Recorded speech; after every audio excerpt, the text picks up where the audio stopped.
neik.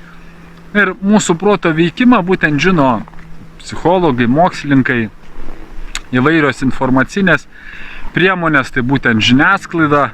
Todėl jeigu mes pažiūrėsim atidžiau, tai mus vėlgi nuo vaikystės pastoviai baugina, ne?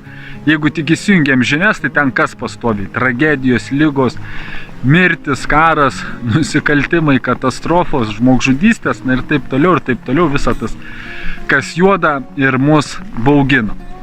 Ir iš tikrųjų tai rodoma todėl, kad mūsų protas pastoviai ieško pavojaus, ne? Ko bijot, kur pavojus.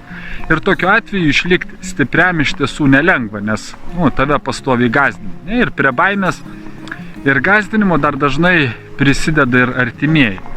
Tada mes ką darom? Mes bijom pajudėti, ne? Bijom realizuoti save, ieškoti laimės, bandyti gyvenime kažką tai daryti kitaip, nes didžiausia